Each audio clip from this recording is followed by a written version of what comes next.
पूरे किसान किसको गाली देते थे? जमींदार, अमीर। और अत्याचार कौन करता था? तो ये किसान जाते थे अंग्रेजों के पास। भारत की जो मेजोरिटी गरीब थी, उसके नजर में अंग्रेज उतने खतरनाक नहीं थे। हिंदुस्तान का एक बड़ा हिस्सा इस बात का विरोध कर रहा था, भारत छोड़ो आंदोलन नहीं होना चाहिए, अंग्रेज चले जाएंगे तो संभालेगा कौन। और ये हकीकत 6000 फौज में पूरे भारत को क्या कर दिए थे? कब्जा कर लिया। स्थायी बंदोबस्त लॉर्ड कॉर्नवालिस ने लाया था, जबकि रैयतवाड़ी किसने लाया था?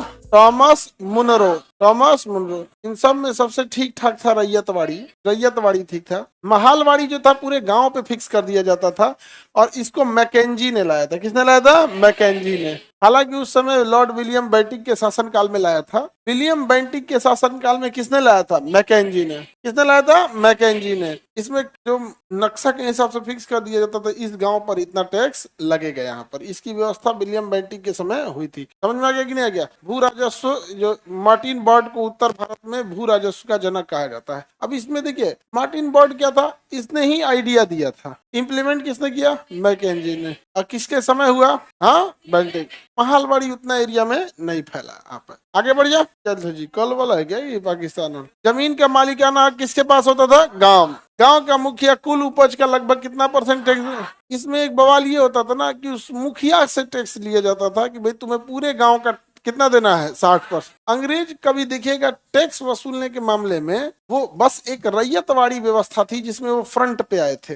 अदरवाइज में ये अस्थाई बंदोबस्त में, परमानेंट सेटलमेंट, अस्थाई बंदोबस्त यानी परमानेंट सेटलमेंट, उन्हें जमींदारों को आगे कर दिया। अब पूरे किसान किसको गाली देते थे? जमींदार, अमीर। और अत्याचार कौन करता था? जमींदार। जब ज्यादा अत्याचार कर देते थे जमींदार, तो ये किसान जाते थे अंग्रेजों के पास। अंग्रेज में आता था कलेक्टर या अधिकारी, वो जमींदार को डांट देता था। तो किस भारत की जो मेजोरिटी गरीब थी, मेजोरिटी संख्या ही क्या होती है? गरीब होती है। 80% से ज्यादा जो आबादी थी, उसके नजर में अंग्रेज उतने खतरनाक नहीं थे। उसके नजर में भारतीय जमींदार ज्यादा खराब थे, इसलिए उन्होंने कभी बगावत किया ही नहीं। दूसरा, अंग्रेजों ने एक चीज और ध्यान दिया कि जब उन्होंने जमींदारी व्यवस्था लाया था, तो बड़ी जाति को क्या दिया? जमींदार बनाया। बड़ी जाति को क्या बनाया? जमींदार। तो एक तो हो गया कि अत्याचार अंग्रेज नहीं कर रहे हैं, जमींदार कर रहे हैं। तो भारत जनमानस में एक बड़े पैमाने पे हुआ कि भाई अंग्रेज अत्याचारी नहीं है, ये जमींदार अत्याचारी है। पहला ये अंग्रेजों को फायदा हुआ। दूसरा, बड़ी जाति को उसने जमींदार बनाया। तो एक जातिगत भेदभाव भी रहा। क्या रहा? जातिगत।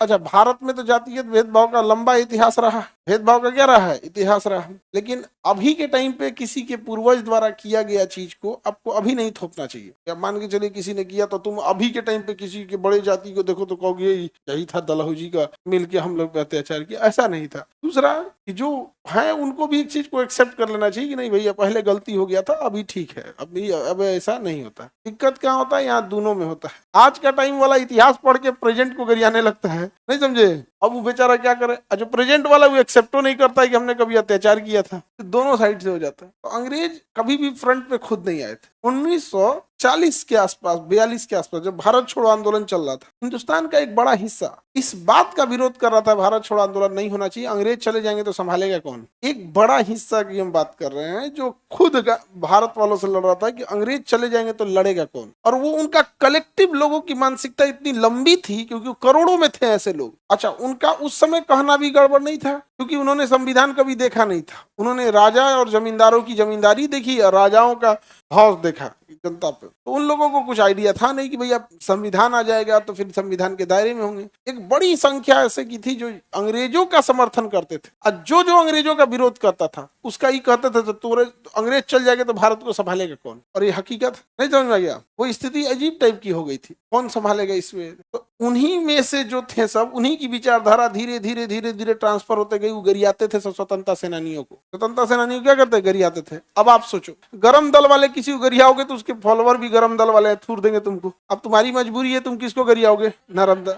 और नरम दल वाले में सबसे पहले कौन भेटाएगा? गांधी जी। वही गरियाता है जो कहता था सब कि अंग्रेज चले जाएंगे तो भारत को कौन संभालेगा। तो बेचारा को मिल गया कौन? गांधी। बात दम क्या कर दिया? गरिया दिया। गांधी ऐसा आदमी था, एक गाली दोगे तो उनका कहना था गाली देके अपने क्या हो जाएगा? थक जाएगा। तो अंग्रेजों की ये चाल थी। समझ में आएगी नहीं गया? तो भारतीयों को डायरेक्ट वहां पे, और बहुत छोटी सी फौज लेके हमला किए थे। 6000 फौज थी। 6000 फौज में पूरे भारत को क्या कर दिए थे? कब्जा कर। समझ में गया? इससे खराब तो कोई कानून ही नहीं था अस्थाई बंदोबस्त से। सूर्यास्त कानून का आ गया। इसमें अब देखिए देखेंगे पुरानी मूवीज वगैरह में अमीश पुरी बनता था ठाकुर साहब, नहीं समझ में आ गया, गाड़ी से निकलेगा वो छड़ी लेके, इतना अत्याचार करेगा जिसका कोई हद नहीं। अमरीश पुरी इतना अत्याचार करेगा, फिल्मों में देखिएगा ना, ये सब पहले के ऐसे फिल्म रहता, आजकल के फिल्म में ऐसा नहीं। आजकल की फिल्में अलग हैं। लड़का एगो लड़की के चक्कर में है, ओकरे चक्कर में पिटाएगा, कुल केंद्र बिंदु लड़कियां रहेगी। हमको ये नहीं समझ में आता जिंदगी में और कोनो काम नहीं है रे। हाँ, इतना बड़ा काम है, सोसाइटी है, समाज के लिए काम करना है, देश के लिए काम करना है, एक बदलाव लाना है।